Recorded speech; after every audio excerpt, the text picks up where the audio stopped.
From blog to vlog. So for those of you who don't know it, of course, a blog is what you write and a vlog is what you record. It looks like I'm really calm, laid back and very fluent, but this is the 27th attempt I have made, and I guarantee you it's the last one I'm going to make. So either you like what I'm going to say, how I'm going to say it, or I'm not doing this anymore. And you know, children, whether you just got one mummy or one daddy and you're not seeing your other one, it doesn't mean they don't love you. I can do it better than that normally. It's perfect, Mrs. Doubtfire. I think the Queen's better, isn't it? No, I can do the Queen better as well. Various countries in the Commonwealth, I have to say how terribly proud I was. Probably haven't met you all, but I wanted to start using video, or vlogs as they now call it, to actually talk to you about the business and talk to you about myself. I'm really awestruck at how clever our whole workforce is. I think something like 96% of our workforce have 1, 2 or 3 degrees, 1 to 4 different languages.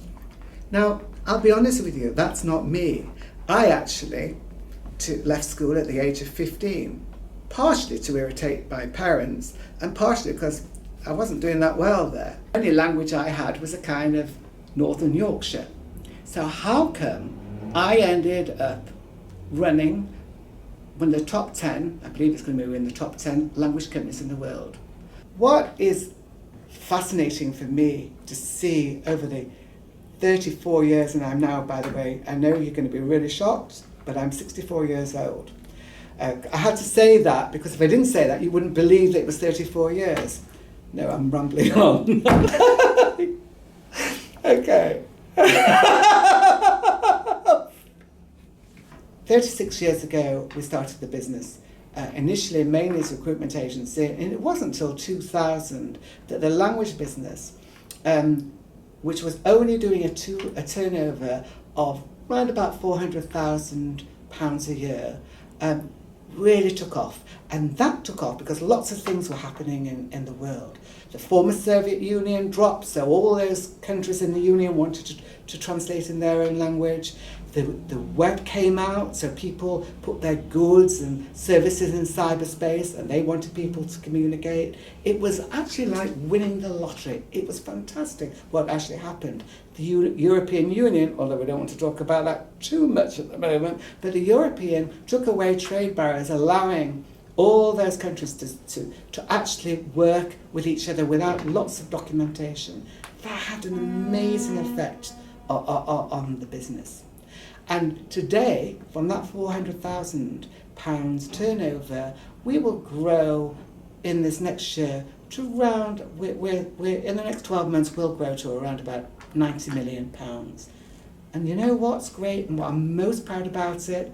It isn't because we've been buying lots of companies, it's because we did it ourselves. And we did it ourselves with the most fantastic team of people. To really be successful, you had to have technology. And one of the things that we've done is really invest in technology. So before really I go into detail, as I will in the coming weeks about the business, let me tell you something about myself. In 1980, as I mentioned, we started the business, and in 1995 we actually sold the recruitment arm of our business. That was the main part. And I went to live overseas. And I had a great opportunity working overseas because I wanted, I suppose, to give something back because we had such a great success. That was an amazing experience. But I remember actually being on the beach with my wife after the contract finished after a year, and there was a palm tree swaying and the water was crystal with fluffy, foamy stuff coming along it. An Australian friend, and I can't do the accent, next to me said, "Geez, this is great. The crystal water to relax and everything." My contract was over, we'd sold the business, we had enough money to survive on. And I shot up and said to my wife, "Enough!" You know, when I was in England, I had tummy ache, stomach ache, all the time because I was in business. And now it's all gone, it's all calm. I want to go home and I want my tummy ache back and I want my stress back. and I want to go back to work. So in 1999, I came back to the UK.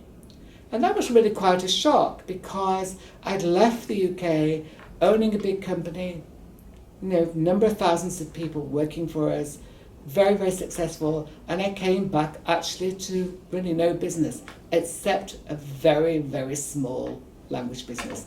And I'll tell you about that another time.